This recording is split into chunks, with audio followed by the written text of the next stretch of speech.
Hola, ¿cómo están? Qué bueno que estamos acá iniciando esta nueva serie, pero pareciera que fuera una continuación de la anterior, porque estamos hablando de identidad. En la serie anterior estábamos hablando de la identidad, nuestra identidad. Y en la primera parte, algunas personas como que hablamos de identidad y es como que estaban, sí, pero bueno, esto no me pasa a mí, le pasa a la generación, le pasa a los jóvenes, le pasa a los niños, porque yo ya soy un adulto y problemas de identidad no tengo. Eso solo pasó en el primer capítulo, o los primeros 15 minutos del primer capítulo. Ya luego nos dimos cuenta que la verdad es que los adultos tenemos bastantes problemas de identidad y por eso estuvimos haciendo esa serie. Ahora, esta serie, y yo se lo había prometido, ahora sí vamos a enfocarnos también en las siguientes generaciones de los adultos que vemos acá. Vamos a ver cómo es la identidad y trabajar profundamente la identidad de nuestros hijos. Ahora, es un tema, no es fácil decirlo, no es fácil enseñarlo, sobre todo porque en este caso también tengo hijos y estoy en el mismo trabajo. Estamos en la misma pega. Y no es fácil porque yo veo estas nuevas generaciones, incluyendo a mis hijos, y digo, wow, qué complejo. Y yo decía, fue tan fácil criarme a mí y a nosotros nos tocó difícil, ¿cierto? No han pensado eso, sí, adultos. ¿No han pensado que para usted fue más fácil que para su papá? No, tus papás tuvieron los mismos problemas. Lo que pasa es que las generaciones se van volviendo más complejas o diferentes. Esto es parte de la vida, parte de las cosas que vamos adquiriendo. Por ejemplo, hoy día estamos en una vida totalmente digital y nuestros hijos crecen en eso. Entonces son muy diferentes a nosotros. Nosotros fuimos más análogos y nuestros padres más todavía. Entonces vamos a ir revisando las generaciones y cómo éstas se van viendo afectadas directamente en la identidad. Esto puede dar para hablar de muchas otras cosas, de temas cognitivos más profundamente y todo, pero lo que yo quiero mostrar es la importancia de los padres en la identidad de nuestros hijos. Aún así voy a mostrar algunas informaciones y cosas que vamos a estar conversando. Así que, ¿están preparados? ¿Sí? Vamos entonces. No dijeron que sí, pero no importa. Ya, está bien. Díganme una menos. No digan eso. Bueno, entonces, la generación Z, y esto está saliendo ahora hace muy poco, ya se viene hablando, pero hubo unos estudios últimos donde estuvieron mostrando que la generación Z, ¿cuál es la generación Z? ¿A dónde dejé? ¿Cuál es la generación Z? La generación Z es la de entre 1997 y el 2010. Esa es la generación Z. Así que varios de ustedes no son de ahí. Bien, entonces, fíjate en esto. Es la primera en mostrar. Estos son después de los millennials. Bien, yo tengo varias dudas con los millennials, aunque dicen que soy parte. Yo no soy parte de los millennials. Pero es la primera generación en mostrar un menor rendimiento en pruebas cognitivas en comparación con sus padres. Es la primera en mostrar que pruebas cognitivas tienen que ver con atención, capacidad de atención, memoria y coeficiente intelectual, ¿no? Directamente inteligencia. Es la primera generación en mostrar que es menos inteligente que sus padres. Es la primera vez. Y esto rompe algo que se llama el efecto Flynn. El efecto Flynn es que el estudio de las diferentes generaciones mostraba que cada generación es más inteligente que sus padres. Cada vez iban como en subida. Pero esto, de alguna manera, está rompiendo eso y pareciera que cognitivamente son menos inteligentes. Para no decir más tontos ya, pero no vamos a usar eso. Bien, entonces, esto está afectando y llamó mucho la atención y la pregunta es ¿por qué? Y uno de los por qué tiene que ver, se atribuye al tema del uso constante, intensivo de pantallas y la información fragmentada que ellos reciben. Ni hablar también el impacto que tuvo para muchos por 2 años o más de tener clases en medio de la pandemia y todo esto. Todo esto se va viendo afectado y afecta justo en pleno etapa de crecimiento de los niños y adolescentes. Entonces afecta mucho. 2 años para nosotros puede parecer 2 años muy poco, pero para alguien que está en plena formación de cómo va a ser su inteligencia, sus criterios, su forma de memorizar, su forma de entender, su forma de hacer trabajar el cerebro, es muy fuerte y esto impactó muy fuerte también. O sea, no es solo la pandemia, pero el intenso uso de pantallas y todo esto fragmenta todo lo que ellos han recibido. Entonces, en otras palabras, tienen acceso, todos nosotros también, ¿no? Acceso a mucha información, pero poco conocimiento. De hecho, uno de los enemigos del aprendizaje es creer saber o confundir saber con tener información. Entonces, muchos, sobre todo nuestros niños, nosotros lo podemos dar cuenta porque todavía somos medios entre digitales y análogos, pero estos niños que están muy digitales, ellos acceden rápidamente a la información, pero no trabajan su conocimiento, su saber, ni profundizan en eso. Ya voy a hablar un poquito más de esa parte. Y eso se cree que hace que ellos no desarrollen su inteligencia a mayores niveles. Entonces, esta generación pasa a ser menos, entre comillas, inteligente. ¿Qué viene?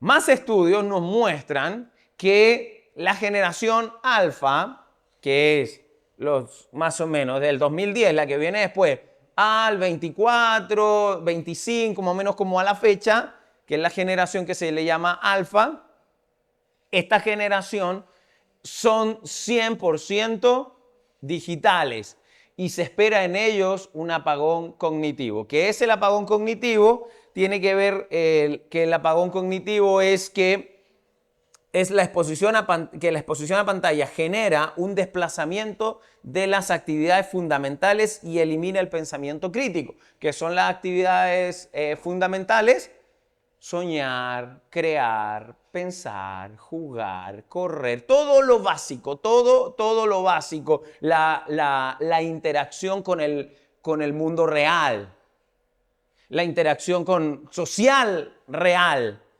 toda esa inteligencia, todo eso, la lectura, los sueños, todo lo análogo lo van desplazando. En la exposición a las pantallas desplaza esto tan análogo que quizá nosotros, los de un poquito más atrás, nos hizo tan bien. Pero ellos no lo están recibiendo, y no digo todos, pero muchos no lo están recibiendo.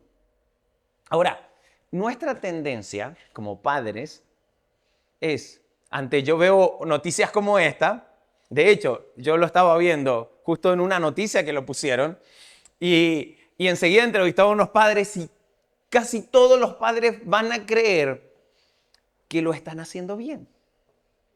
Esa es nuestra tendencia. Pregúntenle a los que trabajan en eso. Casi todos los padres creen que lo están haciendo bien. Es como que los matrimonios creen que lo están haciendo bien siempre. Entonces, lo mismo, creen que lo estamos haciendo bien. Y creemos que nuestros hijos son los mejores o están aislados de esa situación. Son los otros niños, son los otros 44 niños del curso, no el mío. Si tu colegio es público, si es privado, los otros 23 niños. Y esto es lo que ocurre hoy día y lo vemos. Nosotros tendemos a perder esta información o esta alerta quizás porque creemos que lo estamos haciendo bien o que nuestro hijo no está en esa parte. Y ahí yo les recuerdo unas palabras que aparecen, creo que en la Biblia, que dice: el que cree que esté bien, preocúpese. Porque lo peor, eso es soberbia, es creer que yo no tengo problema con eso. Sí, quizás sí estamos teniendo problemas con esto.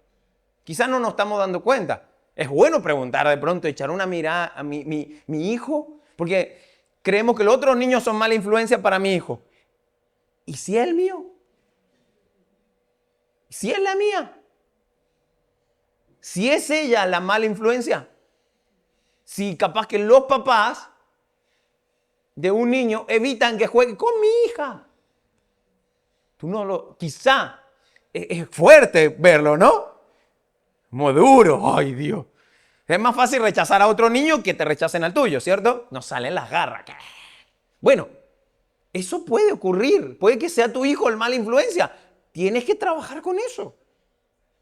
¿O te va a enterar cuando ya te llamen 10, 15 veces al apoderado y te hagan ahí sentarte y te digan, mire, sabe que su hijo, na?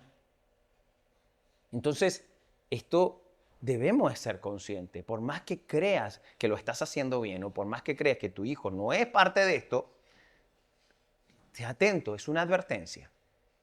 Entonces, esto está ocurriendo con las generaciones en general. Sin embargo, puede estar ocurriendo en tu casa también. Y eso es importante. O en tu entorno que puede afectar a tu hijo. Hagamos cuenta que tu hijo es el bueno. Él es el bueno en esto y los otros son buenos. Ponlo en alerta. Es importante esto. Ahora, yo no tengo hijo, no tengo problema. Puede llegar a tenerlo, puede ser que los tenga, puede que venga en camino. Puede, qué sé yo. No te has enterado, no te enteraste que estás embarazada. No. Puede que venga en camino, puede que seas tío, puede que seas abuelo. Te importa, ¿cierto? No es solo, papá, entonces en esta serie, ¿cuántos capítulos son? No tanto. Nos vemos después. No. Puede ser para ti, porque te tocará tener sobrinos, te tocará tener nietos, te toca tener hijos, ¿ok? O adoptar uno, si estás pensando, no sé qué estás pensando. Pero bueno, era para que incluirte también. Entonces, ¿qué pasa con esto? ¿Cuál es el punto del asunto de todo esto? Es la exposición prolongada en pantallas o a las pantallas impacta profundamente la construcción de la identidad. Científicamente ocurren muchas más cosas. Un experto nos podría hablar de todo lo que ocurre en el globo, en su mente y todo eso, pero vamos a ir enfocados en la identidad. Con respecto a impacta profundamente la construcción de la identidad de los niños, que altera la forma que se perciben a sí mismos y cómo se van a relacionar con otros. Entonces, las pantallas impactan en la vida de nuestros hijos, queramos o no. Y estamos hablando de pantalla, ya sea una película, YouTube, el celular, el iPad. No, mi hijo no tiene celular, tiene iPad. Sí, o sea, tiene que ver todo esto. Va a impactar, todo esto va a impactar. Las series que ven, todo. Y ya les voy a hablar más adelante, no se trata de demonizar todo esto, se trata de que nosotros seamos conscientes que todo esto está impactando fuertemente nuestras generaciones. Y esto es importante verlo, por eso este es el asunto. Va a impactar, todo esto impactará la forma como él se percibe y cómo se relaciona con los demás. Y esto es importante. Entonces, la identidad tradicional, voy a hablar un poquito más de esto, pero la identidad tradicional, la forma normal es por medio de la interacción con otros. Y recibe un feedback, por ejemplo, un niño interactúa con su madre y va formando una identidad, una forma de vivir, de ser. Pero recibe un feedback de parte de la mamá, un gesto, un abrazo, algo va a recibir, o un regaño si es necesario. La pantalla no recibe nada. No va a recibir un abrazo, no va a recibir un bien o un mal, no va a recibir, pero se está formando igual. Está recibiendo todo. Por lo tanto, y esto es importante en esta serie, la identidad de nuestros hijos es responsabilidad de los padres o tutores. O si asumes la responsabilidad como tío, como abuelo, es de sus tutores, de sus padres. Esa es la responsabilidad a nivel colegio de sus apoderados o, como dicen, representantes otros. ¿Quién tiene la responsabilidad? Nosotros, no la pantalla. No la pantalla. Entonces, no sacamos nada con culpar de esto. Voy a hablar un poco más de esto, pero culpar, no, es que la pantalla hoy día... No, pero tú, papá, eres el primer responsable de esto. A ti se te encargó. Tú, mamá, lo tuviste. Tú, papá, lo diseñaste, lo creaste. Ya, ustedes son los primeros. Nosotros somos los primeros responsables. Luego lo demás. No es el colegio, no es la televisión, no es la pantalla, no. No son las noticias. Primero nosotros. Entonces, eso es lo primero que debemos asumir. Y esto no es algo que se nos ocurre a nosotros. Es algo que viene desde siempre. Y ni hablar que viene desde Dios. Tanto así que el rey Salomón, el hombre más sabio de la época, escribió lo siguiente en sus proverbios y pone: instruye al niño en el camino correcto y aún en su vejez no lo abandonará. Así que es una responsabilidad y un mandato de Dios a nosotros como padres a instruir a nuestros hijos en un camino correcto. ¿Cuál es el camino correcto? Bueno, nosotros podemos ver dentro, si somos padres creyentes, si somos parte de una iglesia, somos seguidores de Jesús, o sea, tenemos instrucciones para instruir a nuestros hijos. Hay instrucciones de un camino correcto, se nos enseña un camino correcto. Ni hablar desde el Nuevo Testamento para acá, Jesús y los apóstoles nos enseñaron cómo es un camino correcto. Así que la información la tenemos para que nosotros accedamos a ella e instruyamos a nuestros hijos en el camino correcto. Eso está. Y la responsabilidad se nos puso a nosotros. Los que todavía no son papás, relajaditos por mientras. Y como les decía, qué fácil es culpar a la IA. No, es que la IA ahora, sí, como todo, sirve para bien o para mal. Depende de las manos que toque estar. Depende en las manos. $100 pueden ser muy buenos o muy malos si compras alimento para los niños o compras un arma. Va a depender de las manos que está. Lo mismo la IA, las pantallas y todo eso. Pero esto no se trata de la culpa de la IA, ahora de Hollywood, no es responsabilidad. No es ellos, es responsabilidad de los padres. Y si los padres asumen esta responsabilidad, van a dejar de hacerse a un lado culpando a las demás cosas. El problema es que la mayoría de los padres no han asumido la responsabilidad que tienen en sus hijos y que sus hijos, por medio de todo esto, sí están expuestos. Y puede ser peligroso. Como les decía, no se trata de demonizar la IA y las pantallas, sino simplemente asumir la responsabilidad que nos toca. Como primeros en responsabilidades. Los primeros somos nosotros. Y de ahí partimos. Así que, y con eso es asumir que a mi hijo lo tengo que disciplinar, lo tengo que instruir. Y disciplinar, pero suena ya la palabra, disciplina a tu hijo. Y ya suena así como a algunos nos tocó con la chancleta volando por la casa. Haciendo. No se trata solo de eso. Mira, dice esto. Ciertamente ninguna disciplina, esto es, el autor de Hebreos escribe esto, ninguna disciplina en el momento de recibirla, ninguna disciplina en el momento de recibirla parece agradable. ¿Cierto? ¿Cierto o no? Ninguna disciplina en el momento de que la tengo parece agradable. Acuérdense de su juventud cuando fueron disciplinados, un regaño, alguna cosa. En el momento no nos gustaba.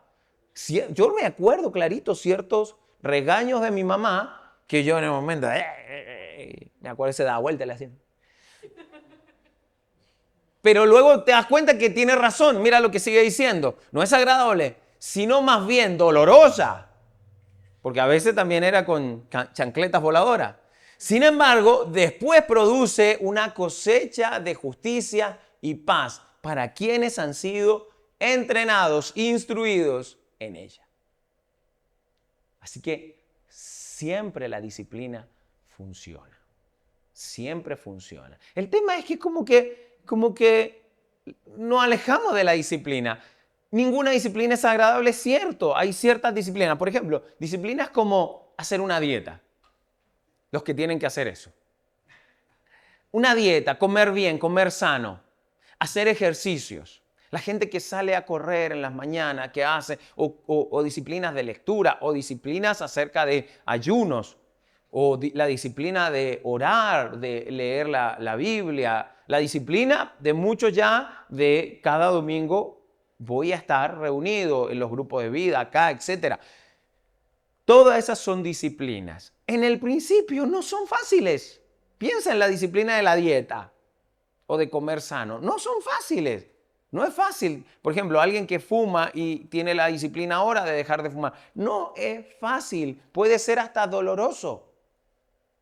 En el ejercicio físico no es fácil. Hasta puede doler. Pero luego se vuelve parte de tu vida, de tu estilo de vida. Entonces después tú dices, yo conozco gente que, de aquí mismo, que no puedo estar sin entrenar, no puedo estar sin hacer ejercicio, no puedo estar sin comer sano, no puedo estar sin... Y dices, wow, y normalmente cuando ves gente disciplinada, tiendes a admirarlas, ¿o no? Y tú dices, oh, y tú el tipo dice, no, y tú te estás comiendo un pay de limón así, tremendo, y el tipo, no, tranquilo, yo quiero un agua. Y uno siente una culpa. Estos disciplinados son terribles. No, porque hay una admiración a esa persona que dice, wow, tiene la capacidad de disciplinarse. Bueno, ninguna disciplina en el momento es agradable, pero luego, aquí están los resultados. No, están los resultados. Por lo tanto, es importante la disciplina. Ahora, en cuanto a nuestros hijos, disciplinar no es maltrato. Disciplinar no es maltrato. No es agradable en el momento, pero no es maltrato. Hay padres que no disciplinan a sus hijos porque creen que disciplinar tiene que ver con ser duros con ellos o malos con ellos. Y eso sería como un maltrato. La pregunta es, ¿qué prefieres? ¿Tener problemas con tu hijo ahora o allá cuando ya desvió el camino y no tienes nada que hacer? ¿Dónde, sinceramente, prefieres tener problemas con tu hijo? ¿Ahora, en esa disciplina dura, firme, o más adelante, donde ya no pesca nadie? Y ese más adelante no es ya cuando esté viejo y se vaya a casar, no. Es un poquito más allá. Y los que somos papás no nos damos cuenta cómo nos crecen rápido los hijos. Pregúntenle a nuestras mamás. Cómo rápido crecen y ya están en otro lado. Y tú, ese tiempito es muy corto. Por eso había una película hace poco que son como flechas. Rapidísimo. Así nos crece. Si no tomamos el control de esta situación, la responsabilidad que esto conlleva, se nos va a pasar el tiempo. Ay, ¿cuándo voy a tener la conversación? Voy a esperar la próxima semana. Y se te pasa el tiempo porque no quieres ser duro, porque a lo mejor tú sentiste que fueron duros contigo, pero hizo una buena persona y los traumas, bueno, pero por lo menos.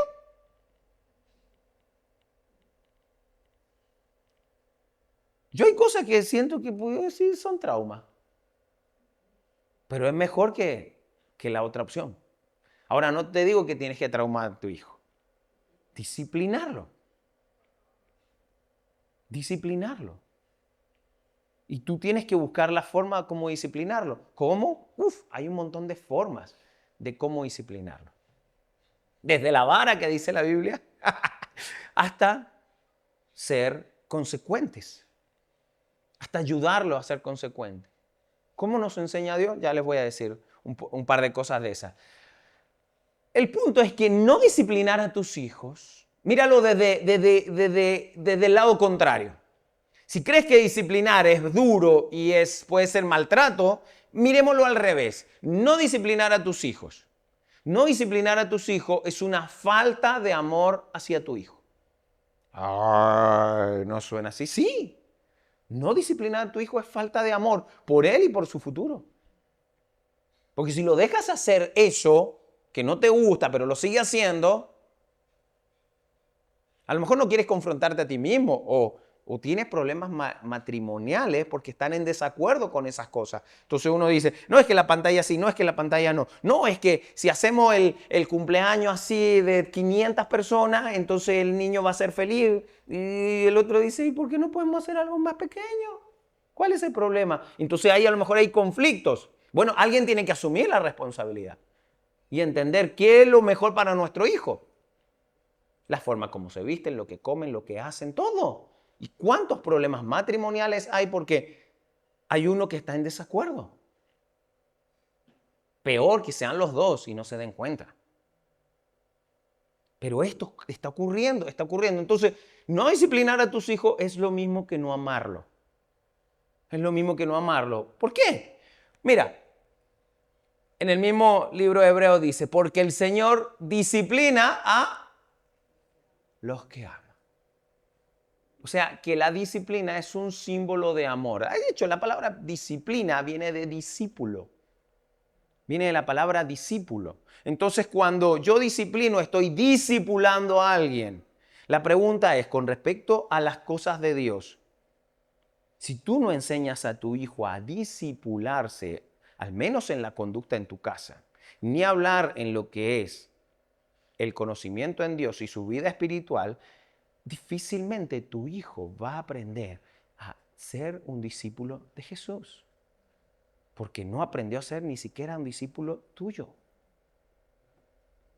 Entonces, no es que yo quiero que mi hijo vaya por el camino, pero es que no le muestran ni el camino en casa. Ni hablar en la fe. Entonces esto es importante. El que ama disciplina. Dios, ¿por qué nos disciplina? Porque nos ama. ¿Por qué nos toca a veces pasar cosas duras? Porque nos ama. Y nos comemos un montón de consecuencias y Dios ahí está amándonos, pero mostrándonos. Esto no. No meta los dedos al enchufe. ¿Por qué a tu hijo lo disciplina que no meta los dedos al enchufe? Porque lo amas. Aunque de pronto le debería agarrar un guatacazo ahí para que aprenda. Yo me acuerdo con Natalie, saltaba en la cama. Y yo, te va a caer. Y un día le provoqué una caída controlada. No saltó más en la cama. No se rompió la cabeza, pero se pegó un susto. Buenísimo. Con Daniela también lo fuimos aplicando en algunas cosas. Ahí fui más brusco todavía. La lancé. Con el primero uno es más cuidadoso, en el segundo ya. A ver. Y aprenden. Riesgos controlados en ese sentido. Pero nosotros no queremos que tengan el mal, pero queremos que sean conscientes de lo que les puede pasar. Dios no nos quita las consecuencias de las cosas. ¿Para qué? Para que aprendamos. Pero nos ama y por eso nos pone instrucciones. Por eso se tomó el tiempo de que nosotros tengamos en escrito todo lo que le enseñó a su nación y luego las enseñanzas de lo que Jesús hizo y de cómo iba a continuar la iglesia. Dios se tomó el tiempo en serio por amor a nosotros y su disciplina en su palabra, mandándonos un manual. Una empresa seria que te vende un refrigerador te muestra el manual, por más que no lo leamos, pero te pone el manual. Es más, si no está, te ha tocado abrir algo que no tiene manual, medio chimbo así, tipo AliExpress, y todas esas cosas, o Temu, y que te llegó y no tiene manual, y uno, ¿y ahora cómo uso esto? Ya, así mismo. Dios se tomó el tiempo de mandarte un manual para que nos disciplinemos y enseñemos a nuestros hijos a hacerlo. Así que Pablo, en Efesios, hablando de disciplinas, Pablo en Efesios escribe una parte de la carta y él está dando varias instrucciones a los hijos, a los amos, a los padres. Y luego hablar de los padres, de que debíamos recordar este mandamiento de honrar a nuestros padres, él habla de los hijos y dice lo siguiente: y ustedes padres, no hagan enojar a sus hijos, sino críenlos según la disciplina e instrucción del Señor. Esto parece contradictorio. No los hagan enojar, disciplínenlo. Y sabemos que la disciplina no es agradable, entonces, pero no lo hagan enojar. ¿A qué se refiere? Porque parece contradictorio. No lo hagan enojar. Claro, si lo disciplino se va a enojar. ¿Saben que esto es lo que yo creo? Lo he escuchado en otras partes también, pero también lo que yo creo. Que muchas veces nosotros hacemos enojar a nuestros hijos sin ninguna disciplina, pero con fastidio. No haga eso, lo fastidiamos, le decimos, le damos la cantaleta, un montón de líneas amarillas sin ninguna barrera, bla, bla, bla, bla, bla. Lo hacemos enojar con tanto sermón, tanto discurso, pero ellos no tienen disciplina y luego lo hacen. Y luego encima los regañamos cuando nosotros les permitimos hacer todo lo demás. Entonces, los hacemos enojar con tanto hablar, con tanto fastidio, peleando batallas pequeñas y no jugando disciplinas precisas, fuertes, firmes. Entonces, en esto muchas veces tú y yo como papá fallamos y terminamos haciendo enojar a nuestros hijos que se vuelvan rebeldes, pero no tenemos reglas claras. Entonces, no están siendo disciplinados, simplemente los fastidiamos.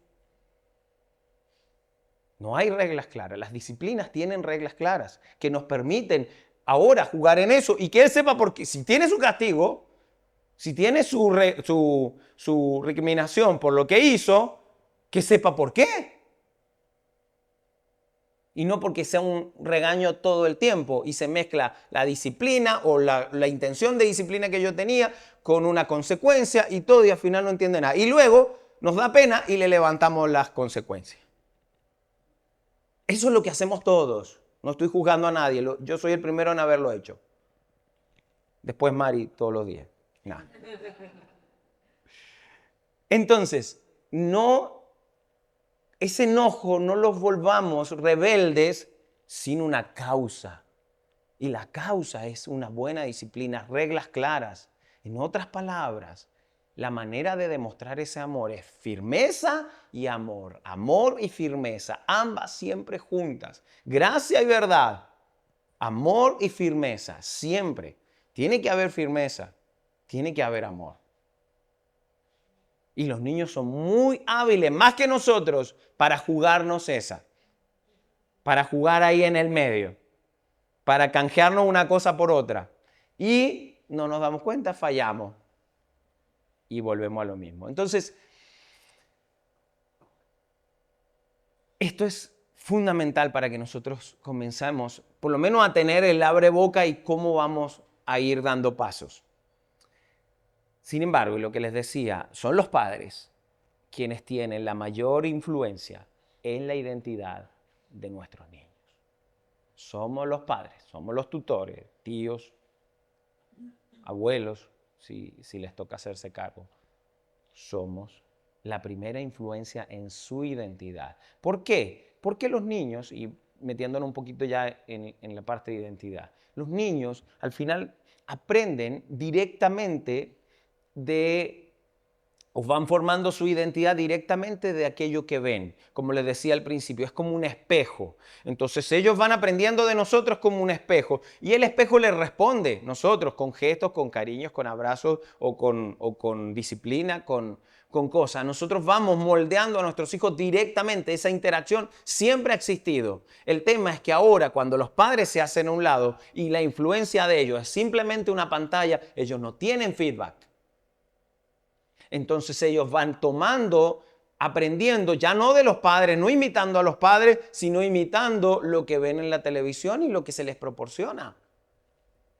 O directamente lo que ven los amiguitos de lo que vieron los amiguitos. Por eso a veces no es que se quieran parecer al personaje de la tele, sino al amiguito que imita al personaje de la tele. Porque a lo mejor tu hijo no ve tele, no ve ese programa, pero sí el amiguito. Que algo tan sencillo como que ve eso o que ve pornografía. Porque un amiguito puede ver pornografía e influenciar a tu hijo. Y tú, en tu casa, tienes prohibidas las pantallas. Pero ese niño tuvo acceso a la pornografía por medio de su amiguito. Y tú no lo sabías. Y he visto niños, hay casos, niños con 8 años, 10 años, adictos a la pornografía.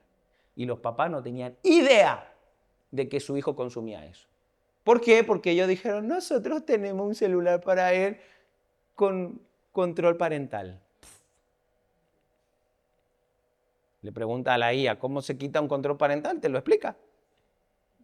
Es más, ¿quieres que lo haga así? Va, listo. O sea, ¿en qué estaban?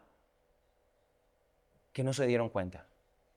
Y encima ahora ese niño, no porque sea malo, sino que toma esa información y la comparte con los demás niños, porque no sabe qué hacer con eso. Ni siquiera su cuerpo, lo hablamos en una serie hace tiempo, ni siquiera su cuerpo sabe expresar lo que vieron.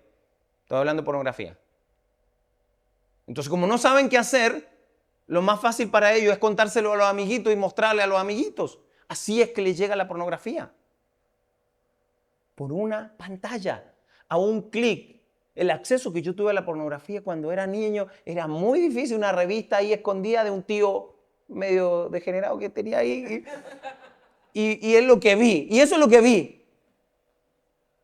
Me daba vergüenza pararme en un kiosco y mirar. No, por supuesto no lo hacía. Entonces, pero ese es el acceso. Hoy día los niños, ¡ting!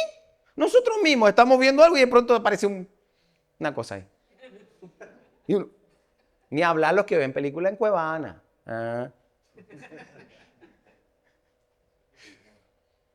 todo esto termina influenciando a nuestros hijos. Entonces, todo esto que ven, lo aprenden y lo imitan, porque la naturaleza de ellos es imitar lo que ven. Entonces, en el sistema análogo imitaban a los padres. ¿Bueno o malo? Pero ahora ni siquiera imitan a los padres. Tienen mucho para imitar. Y entonces agarran un personaje, cualquier cosa, y eso ahora termina siendo mayor influencia. Siempre todos nosotros nos hemos querido parecer, yo lo hablé en la serie anterior, a parecer a alguien. Y de alguna manera tomamos y modelamos a alguien para aprender y hacer cosas y todo. Bueno, hoy día es mucho más fuerte, entonces se quieren parecer a este, a este, a este y a este, y empiezan ahí. Y eso terminan ellos idealizando a ese personaje. Peor, ni siquiera al actor, al personaje que hace el actor.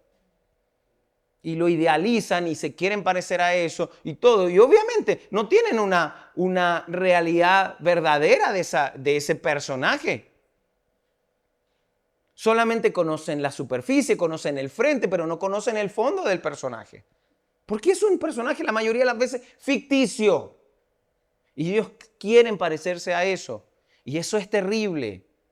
Entonces, se imitan el frente, pero no conocen el fondo. Y los papás, bien, gracias, no sabemos. Por eso es importante verlo. Esto ocurrió siempre, pero ahora el acceso es mucho más profundo, ¿cierto? Porque esto también nos pasó a nosotros. Pero ahora es mucho más profundo. Porque es como que los niños están completamente conectados a lo que están recibiendo. Así que nuestra identidad siempre es influenciada por nuestro entorno y tendemos a imitar a las personas que nos parecen como modelos. Eso es normal, pero hoy día el énfasis es mucho mayor. Y por eso terminan siendo menos inteligentes en su coeficiente y en sus emociones que nosotros. Por eso que ese efecto Flynn va en declive. Lo que se cree de esto es que ellos usan menos el cerebro, así que su cerebro investiga menos, porque tienen el conocimiento y la información directa, entonces no investigan y resulta que ahora su cerebro no investiga y su cerebro tiende a ser más flojo. Porque ahora todo es por imitación y todo es por estímulo. Los colores, los dibujos animados, todo eso, si uno se pone a investigar, todo, y no digo que esté mal, es parte de su negocio, todos los colores, todo tiene que ver. Todo es para estimular a esta dependencia. Y nos atrapa a nosotros, nos va a atrapar a nuestros niños. Así que esto es importante. Hace años conocí una niña, una familia, era hija de una amiga, y ella tenía una fuerte conexión por un personaje de Disney, un personaje de carne y hueso de Disney. Y entonces, no les voy a decir el nombre y todo, pero él era un personaje de estas niñas. Entonces esta niña se quería parecer a esta niña. Y esta niña al principio uno la veía en Disney y piola, tranquila. Entonces esta niña ingenuamente se quería parecer. Entonces, y esto lo comentábamos en esos tiempos. Estoy hablando hace más de 15 años atrás, quizá más. Y lo comentamos, la mamá... Recuerdo que uno de los, era en la empresa que yo trabajaba, uno de los que trabajaba ahí le comentó, le dice, epa, pero tanto, porque la mamá la incentivaba a la niña a que se parezca a ese personaje. O sea, le faltó poco ir y cambiarle el nombre en registro civil para ponerle el nombre de él. Y la influencia, y la llevó, y empezaron a ver eventos de que se parece a quién, entonces la llevaba a los eventos y todo, bla, bla. Entonces, y la mamá vivía las frustraciones cuando ganaba los eventos, cuando perdía los eventos, vivía los logros y las frustraciones. Era como una mamá, como muchos lo hacen, acompañando a su hijo a su deporte, a esto, pero era una carrera en imitación de alguien. Y uno dice, ¡ay, qué buena onda! Pero todos mirábamos eso y veíamos el peligro que iba a ser. Claro, esta muchacha de Disney empezó a crecer y por supuesto crecen en ese ambiente que conocemos, de Hollywood y todo esto. Entonces la niña pasó, ya no era la niña adolescente, simpática e ingenua, pasó a ser otro tipo de personaje, con otro tipo de consumos, con otro tipo de adicciones. Y la niña hacía lo mismo. Y ahí la mamá... ¡Qué terrible! Pues, ya te lo habían advertido. Le diste rienda suelta a que su identidad sea una imitación de alguien que ni siquiera era real y que peor, su vida real era peor que la realidad que se mostraba. Y ella prácticamente estaba enamorada de ese personaje. Y esto no terminó bonito. Un papá dando rienda suelta a lo que su hija vio de una pantalla y encima la apoyó en todo esto. Después quitarla fue muy difícil. ¿Cómo recuperas la identidad de esa niña? Eso están expuestos nuestros hijos. Y es fácil ahora imitar un personaje y decir, ay, sí, mi hijo se quiere parecer a esto. Yo he visto niños que se ponen scotch aquí para verse chinitos o japoneses o coreanos para estas cosas de K-pop y todo eso. Y se ponen chinitos. Y si ahora el niño, siempre tenemos un chino, uno que no es chino, pero que tiene los ojos achinados, la familia y todo. Bueno, si el niño es así, entonces ya me parezca al K-pop. Y van tomando su identidad. Y los papás lo apoyan, les compran todo, lo llevan y todo. Y esa es la influencia y los papás le ayudan. Entonces la niña, una de las cosas decía, es que y la frustración porque no lograba nada en la vida, ya adolescente, entonces no están cumpliendo mi sueño. ¿Cuál sueño si no es tuyo? No era su sueño. Era la vida que aprendió a imitar porque no tenía identidad. Y su mamá, bien, gracias. Ese es el punto. Entonces, por eso que es tan importante que como padres asumamos la responsabilidad de nuestros hijos para que no tengamos ese problema, para que no tengamos casos, hay miles, ustedes deben conocer tantos casos como estos, pero parte de nosotros. Y ahí es donde comienzan las reglas. Próxima semana vamos a hablar un poquito, ok, ¿qué acceso van a tener mis hijos? Pero no es simplemente prohibirles las redes sociales, les voy a dar datos de qué se recomienda, pero no es simplemente prohibirles eso, sino en qué entorno está mi hijo. Porque puede que seas de esos padres que nunca le permitiste una pantalla, una tablet en tu casa, no le va a comprar un celular, no le va a poner una red social, no va a hacer nada de eso que es peor que un arma, dárselo a tu hijo. Puede que elegiste no hacer eso, pero no has revisado el entorno que tiene ese niño, tu hijo, y a lo mejor hay amiguitos que ya influenciaron a tu hijo en otras cosas y tú no sabes. Que debemos ser espías. Sí, es tu responsabilidad, así que tienes que ser un espía. Sí, tienes que ver con quién se junta, tienes que ver qué hace, tienes que ver con quiénes conversa. Es para tomarnos en serio. ¿Estamos de acuerdo? Voy a cerrar esta parte. Próxima semana voy a estar hablando de cómo identificar si mi hijo está con una situación de que tiene su identidad perdida o que está siendo influenciado por otras cosas y cómo a la luz de Dios podemos ayudar a nuestro hijo y llevarlo a una disciplina. A lo mejor para alguno es recién, para uno es un plan a futuro y para otros va a ser temas de echar para atrás. Pero cada una de esas cosas las vamos a ir viendo en esta serie. La serie anterior, respecto a la identidad, la terminé con esto. Una nueva identidad identificada con Jesús es simplemente el plan de Dios en tu vida desde el principio. Para nuestra identidad está diseñada por Dios desde el principio.